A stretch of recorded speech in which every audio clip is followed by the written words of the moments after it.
All right, guys, we are wrapping Monday up with our strength second.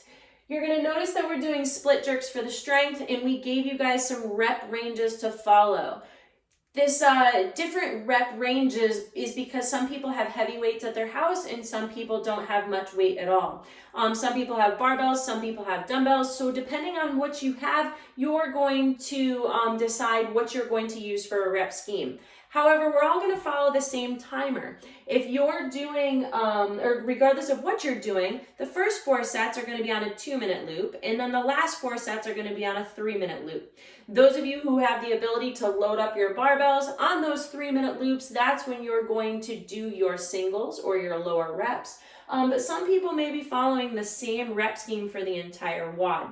We also put in some reverse flies in between your sets. That's so you guys can stay active, stay moving in between things. It's also going to give the people that have lighter loading at home to give them a little bit more bang for their buck through this strength piece.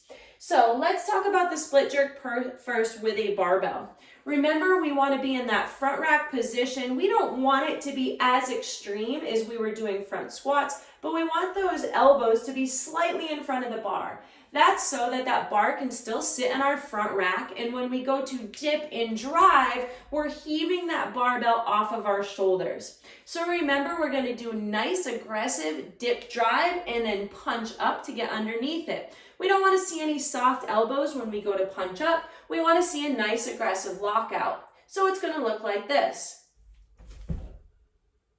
When we recover, our front foot is going to come back, then our back foot's going to come forward, and then it comes down. So again, it's going to look like this. Front foot, back foot, bar comes down. If you're using a dumbbell, it's going to be the same thing. However, I want to see that opposite foot coming forward. So if I'm going to dip, drive, and punch, my left foot's going to come forward because my right arm is the one that's going up in the air. Then I'm going to recover the same way. Front foot, back foot, dumbbell comes down. So again, you're going to do maybe all your reps, you're going to do them all on one side, and that's just going to depend on how heavy it is for you. So if you are doing the dumbbells, you're going to do 6 to 10 on total. So that would be anywhere from 3 to 5 on one side before going to 3 to 5 on the other side. Remember, if you can't punch up with a nice straight arm, that weight is most likely too heavy for you, so just dial back a little bit.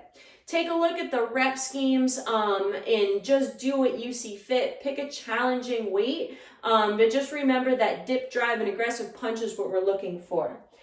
After that, you're going to do reverse flies. It's the same thing that we did in the warm-up. We're going to hinge at the hips and really focus on pulling those shoulder blades together. It's going to be 6 to 10 reps. You can choose lightweight, or you can do them with nothing in your hand, really focusing on a big squeeze of those shoulder blades. And to be honest, even those doing the heavier sets, they're finding that doing those reverse flies in between sets is great to keep themselves warm and going in between each round here. All right, have some fun. Let's finish.